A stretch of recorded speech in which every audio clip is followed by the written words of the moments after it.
This channel does not promote any violent, harmful, or illegal activities. All content provided by this channel is meant for an educational purpose only. আরে কম দে কিন্তু খাঁটি দে। MDH Kashmiri লাল লঙ্কার গুঁড়ো। নমস্কার, সারা দিন রাজ্যের বিভিন্ন প্রান্তে কোথায় কি ঘটলো সব খবর নিয়ে শুরুতেই নজরে জেলা। রানীগঞ্জে বিজেপি ডেপুটেশন ঘিরে উত্তেজনা, থানা চত্বরে পুলিশের সঙ্গে ধস্তাধস্তি, বিজেপি কর্মীদের অবৈধ কয়লা খনন, বালি পাচার সহ এলাকার আইন শৃঙ্খলা অবনতির অভিযোগ গেরুয়া শিবিরে। শুক্রবার প্রতিবাদ মিছিল করে রানীগঞ্জ থানায় ডেপুটেশন জমা করতে যায় বিজেপি। থানায় ঢুকতে বাধা দিলে পুলিশের সঙ্গে তুমুল ধস্তাধস্তি, বিজেপি কর্মী সমর্থকরা। ঘটনাকে কেন্দ্র করে উত্তপ্ত হয় এলাকা।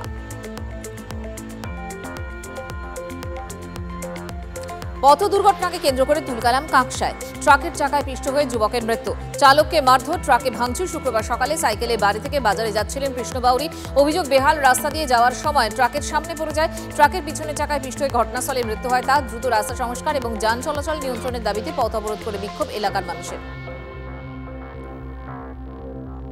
খড়গপুরের গোকুলপুর এলাকায় পাড়া সমাধান কর্মসূচিতে ব্যাপক বিক্ষোভ। বিক্ষোভের ভিডিও ভাইরাল। অভিযোগ, পাড়ার সমাধানের দাবি শুনে রীতিমতো খাপ্পা পঞ্চায়েত সদস্যরা।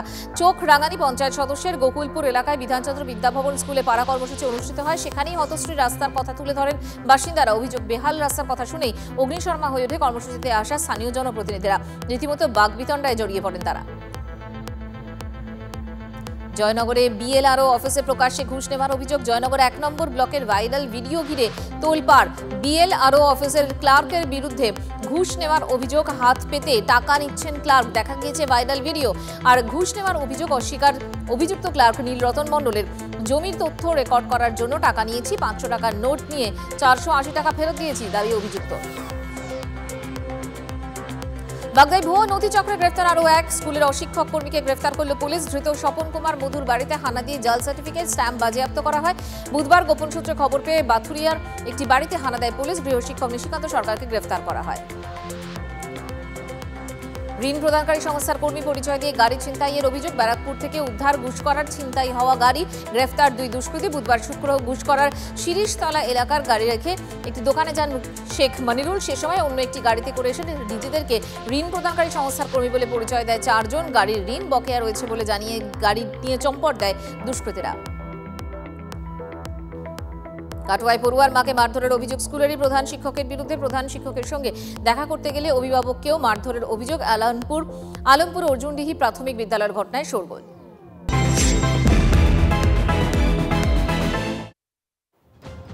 নমস্কার, শুরু করছি আজকে ডাবল স্পেশাল মানে ট্রিপল ইস্যু। আপনাদের সঙ্গে আমি মঞ্জিলা। আজ সারাদিন যা যা ঘটে গেল তার মধ্যে থেকে একেবারে বেছে বেছে এমন কিছু খবর যে খবর আপনার না জানলেই নয়। আজ কোন খবরগুলোর দিকে আমাদের নজর রয়েছে, অর্থাৎ স্পেশাল ইস্যু কোনগুলো বলি আপনাদের। প্রথম ইস্যু, উচ্চশিক্ষায় আধার। উচ্চ মাধ্যমিকের ফল বেরিয়েছে, 3 মাস পার হয়ে গেছে, কিন্তু এখনো ভর্তি নিয়ে বিস্তর্জন। ভালো রেজাল্ট করেও কলেজে ভর্তি হওয়া যাচ্ছে না। জেলায় জেলায় বাস্তব ছবিটা কি দেখাবো আজ।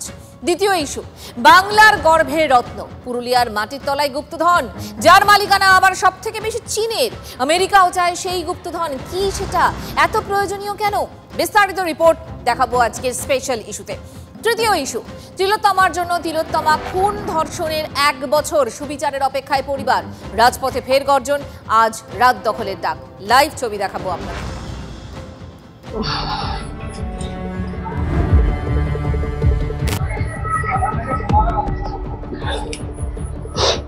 কাঁদছেন কেন? কাছে মেয়ের অবস্থা ভালো লাগে না। অনেক কষ্ট করেছি তো, ও অনেক কষ্ট করেছে। আমার নিজের কষ্ট আমি কখনোই ধরি না, মেয়ের কষ্টটাকে আমি বেশি করেই কষ্ট হয়, ভীষণই কষ্ট করেছে আমার মেয়ে। আজকে এই জায়গায় এসছি, রাজ্যে 7ম স্থান অধিকার করেও আজকে ঘরে বসে গেছে। রাজ্যে 7ম স্থান অধিকার করেও আজকে ঘরে বসে গেছে। কিছু বলার নেই আমার আর এর থেকে বেশি।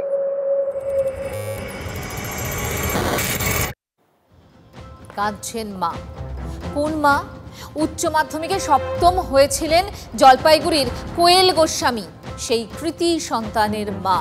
7ই মে উচ্চ মাধ্যমিকের রেজাল্ট বেরিয়েছিল। 3 মাস পার, ওবিসি মামলা নিয়ে ভর্তি জট, আর তাই এখনো মেয়েকে ভর্তি করাতে পারেননি কোয়েলের মা বাসন্তী দেবী। ড্রপ আউটের ভয়ে মেধাবী কোয়েলের মুখে 3 মাস আগের সাফল্যের মিষ্টি খাওয়ার ছবি এখন অতীত। এখন চোখে মুখে শুধুই দুশ্চিন্তা। আমি তো প্রথম থেকেই ভেবে রেখেছি যে আমি ইংরেজিতে অনার্স করব। জন্য সরকারের কাছে আবেদন করছি যে যত তাড়াতাড়ি সম্ভব আমাদের অ্যাডমিশন যেন হয়ে যায়, কারণ এই আমাদের এক্সামের পর থেকেই যে 4-5 মাস আমরা বসে আছি, এরকম ভাবে যদি চলতে থাকে তাহলে প্রত্যেকটা স্টুডেন্টেরই, এমনকি আমারও আশঙ্কা যে আমরা যাতে ড্রপ আউট না হয়ে যাই। এত কষ্ট করার পরে মানে ভীষণই কষ্ট করে পড়াশোনা করছে, বাড়ির তো দেখছেনই প্রতিকূল পরিস্থিতি, কষ্ট হয়, ভীষণই কষ্ট করেছে আমার মেয়ে। আজকে এই জায়গায় এসছি, রাজ্যে 7ম স্থান অধিকার করেও আজকে ঘরে বসে গেছে। আমি চাইছি ভর্তি হোক। বাড়ির পরিস্থিতি তো দেখছেন, ঘর নেই, বাড়ি নেই, তাতেও আমার কোনো দুঃখ নেই। গতকাল রেজাল্ট বেরোনোর কথা ছিল রাজ্য জয়েন্টের, সেই ফলও বেরোয়নি। যাদবপুরে ইঞ্জিনিয়ারিং পড়ার স্বপ্ন সফল হবে কি চিন্তায় গোঘাটের অঙ্কন। 10ম স্থান অধিকার করেছিল। উদ্বেগে অঙ্কনের সহপাঠী রাজদীপের পরিবারও। 8ম হয়েছিল রাজদীপ। অঙ্কন নন্দী গোঘাট হাই স্কুলে 7ম স্থান অধিকার করেছে উচ্চ মাধ্যমিকে। কামারপুকুর রামকৃষ্ণ মিশনের স্টুডেন্ট। উচ্চ মাধ্যমিকের রেজাল্ট বেরিয়েছে, বাড়িতে বসে আছে, অসহায়, বাবা মা অসহায়। পরীক্ষা দেবার পর বা আগের বছরের র্যাঙ্ক ভার্সেস নাম্বার অনুযায়ী মিলিয়ে দেখেছি, আশা করছি যাদবপুরে কম্পিউটার সায়েন্স হয়ে যাবে। কিন্তু এত ওবিসি যে কাস্ট নিয়ে এত ঝামেলা চলছে, সেই জন্য যে WBJ রেজাল্ট এতটা পিছিয়ে যাবে সেটার জন্য যথেষ্ট অবসাদগ্রস্ত। সবাই খুব চিন্তিত রয়েছি যে কি হবে, এত ভালো রেজাল্ট করেও এখনো কোথাও ভর্তি হতে পারছে না। কবে রেজাল্ট বেরোবে, এবং রেজাল্ট যদি এখানে দেরি করে আমাদের যে সিলেবাসই বা কি করে কমপ্লিট হবে। মানসিক অবস্থা তো খুব আমাদের তো খারাপ লাগছে, মানে ছেলেরও তো অবস্থা মনের খুব খারাপ, এবং আমাদেরও মানে আজ হবে বের হবে, ছেলেকে সান্ত্বনা দিচ্ছে ঠিক আছে। রাজ্যে 9ম হয়েছিলেন পূর্ব মেদিনীপুরের কাঁথির বিপ্রদীপ জানা। বিপ্রদীপের অনেক বন্ধুই ভিন রাজ্যে চলে গিয়েছেন। বিপ্রদীপ যেতে চান না, নতুন করে ডাক্তারি নিটের প্রস্তুতি নিচ্ছেন। যিনি 9ম হলেন তারও বছর নষ্ট হওয়ার পথে। 7 তারিখ WBJ রেজাল্ট বেরোনোর কথা ছিল, কিন্তু এখনো বেরোয়নি। তাই এই মুহূর্তে আমি নিটের জন্যই প্রস্তুতি নিচ্ছি মূলত, যেহেতু অনিশ্চয়তা আছে। সেই অনিশ্চয়তা সম্পর্কে তো কিছু করতে পারবো না, তাই জন্য নিটের জন্য প্রস্তুতি নিচ্ছি। অনিশ্চয়তা শব্দটা শুনতে পেলেন? উচ্চ মাধ্যমিকে রাজ্যে 5ম স্থান অধিকার করেছিল কোচবিহারের ঐশিকী দাস। সেও তো এই অনিশ্চয়তার কথা বলছেন। মহা দুশ্চিন্তায় ঐশিকী। আমাদের মানসিক পরিস্থিতি বা চাপ অনেকটা বেশি বেড়ে যাচ্ছে। তার সাথে সাথে আমাদের নিজেদের ভবিষ্যতেরও এটা একটা প্রশ্ন হয়ে দাঁড়িয়েছে। কালকে আলিপুরদুয়ারে যাই এবার। 7ম হয়েছিলেন নিউ টাউন গার্লস হাই স্কুলের ছাত্রী অনুষ্কা শর্মা। কিছুতেই ভিন রাজ্যে যেতে চান না, সেটাই যেন ভুল হয়ে গিয়েছে তার। আমি চাইছি যে বাইরের রাজ্যে না গিয়ে নিজের রাজ্যেই পড়াশোনা করতে। আমার মেয়ে যেমন ব্যক্তিগতভাবে অনেক প্রবেশিকা পরীক্ষা দিয়েছে, কিন্তু আমরা চাইবো অন্য স্টেটে কেন যাবে? আমাদের স্টেটেও তো প্রেসিডেন্সি ইউনিভার্সিটির মতো একটা ইউনিভার্সিটি আছে, যেখানে সব ভালো ভালো মনীষীরা বেরিয়ে এসছেন ওখান থেকে পড়ে। এখন অনিশ্চয়তায় দিন কাটছে, কারণ আজ 7ই মে ফল প্রকাশ হয়েছিল উচ্চ মাধ্যমিকে। তারপর এতদিন কলেজে ভর্তি না হয়ে পড়াশোনা সম্পূর্ণরূপেই বন্ধ। একটা মানে মানসিক দুশ্চিন্তায়ও আছি, আর তাছাড়া করার মতো কিছুই নেই। করার কিছুই নেই। যাদবপুরে ইঞ্জিনিয়ারিং পড়ার স্বপ্নভঙ্গ। উচ্চ মাধ্যমিকে রাজ্যের 6ষ্ঠ স্থানাধিকারী বাঁকুড়ার অয়ন কুণ্ডুরও। কিছুই করার নেই। ভেবেছিলাম আর কি যাদবপুরটাতে যদি পাই তাহলে যাব আর কি। আর পরীক্ষাটাও ভালোই হয়েছিল। এখন এরপরে যেই মেন থেকে আমি শিবপুরটা আপাতত পেয়েছি, তো তাই ওটাতেই এখন যাব ভাবছি। অনেকেই তো খালি WBJর জন্য প্রিপারেশন নিয়ে পরীক্ষা দেয়, তাতে একটু সমস্যা হবে বই কি। সাধারণ নয়, রাজ্যের মেধাবী এরা, তাদের ভবিষ্যৎও এরকম ভাবে দুশ্চিন্তার মধ্যে। কার দায়?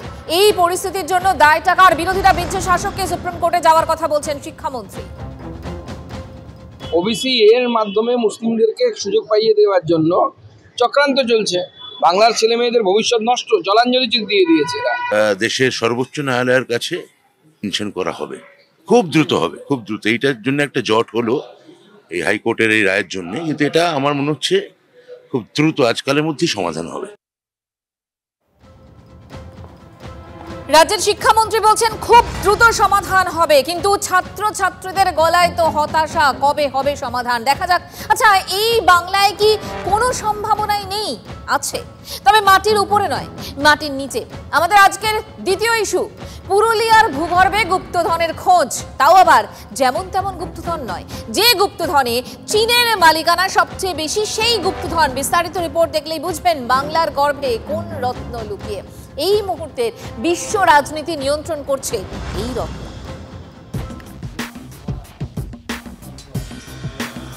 বৃহস্পতিবারের এই ছবিটা অনেকেই দেখেছেন। আমেরিকার প্রেসিডেন্ট ডোনাল্ড ট্রাম্পকে 24 ক্যারেটের সোনা উপহার অ্যাপেলের সিইও টিম কুকের। এর চেয়েও তাৎপর্যপূর্ণ বার্তা রয়েছে কুক এবং ট্রাম্পের কথায়। We're committed to buying American-made advanced rare earth magnets developed by MP Materials, which will become part of Apple's devices shipped around the world. Other facilities, rare earth magnets from Texas, and build, oh, I love that you're doing this. I love that. I love that. And build a brand new rare earth recycling line in Mountain Pass, California. I know that area. আমাদের তৃতীয় issue আজকের তিলোত্তমার জন্য। রাজপথে আজ আবারও গর্জন, আবারও রাত দখলের ডাক। এই মুহূর্তে বিধান সরণির ছবিটা আপনাদের সামনে তুলে ধরবো। সৌরভ দত্ত আমাদের প্রতিনিধি সরাসরি রয়েছেন। সৌরভ। মঞ্জিরা, বিরতিতে যাওয়ার আগে তুমি আমাদের দর্শকদের বলছিলে যে 1 বছর পেরিয়ে গেছে, 1 বছর ধরে হলোটা কি? সেই প্রশ্নের জবাব চাইতেই আজ বাম, ছাত্র, যুব, মহিলা সংগঠনের সদস্যরা পথে নেমেছেন। ঠিক এই সময় যখন 1 বছর আগে তিলোত্তমা কর্তব্যরত ছিলেন, তারপর সেই পরিণতি। আজ কিসের দাবিতে আপনারা পথে? গোটা রাজ্য জুড়ে শুনতে পাচ্ছেন একটার পর একটা খুন আর ধর্ষণ হচ্ছে। আরজি করের ঘটনার আজকে 1 বছর হয়ে গেল, এখনও দোষীদেরকে শাস্তি দেওয়া হচ্ছে না। এ রাজ্যের পুলিশ প্রশাসন এবং সরকার একসঙ্গে যৌথভাবে এরা ধামাচাপা দেওয়ার চেষ্টা করছে, আসল দোষী ব্যক্তিদেরকে গ্রেপ্তার করছে না। আরজি কর থেকে তামান্না, কসবা, একটার পর একটা ঘটনা, কিন্তু গোটা রাজ্যের মাটিতে আসল দোষী ব্যক্তিরা কোথাও শাস্তি পাচ্ছে না। দোষীদের শাস্তির দাবিতেই রাস্তায় লড়াই চলছে, তাই কলকাতায় আজকে মিছিল। দোষীদের শাস্তির দাবিতে রাস্তায় মিছিল চলছে, তাই এই একদম মিছিল চলছে। সৌরভ, এই ছবি আমরা বারে বারে দেখাতে থাকবো দর্শকদের। আপাতত তোমাকে ধন্যবাদ। আগামীকাল তিলোত্তমা মঞ্চের ডাকে কালীঘাট চলোয় অনুমতি দিল না হাইকোর্ট। পুলিশ যেহেতু অনুমতি দেয়নি, তাই এই মুহূর্তে আদালত হস্তক্ষেপ করবে না, জানালেন বিচারপতি তীর্থঙ্কর ঘোষ।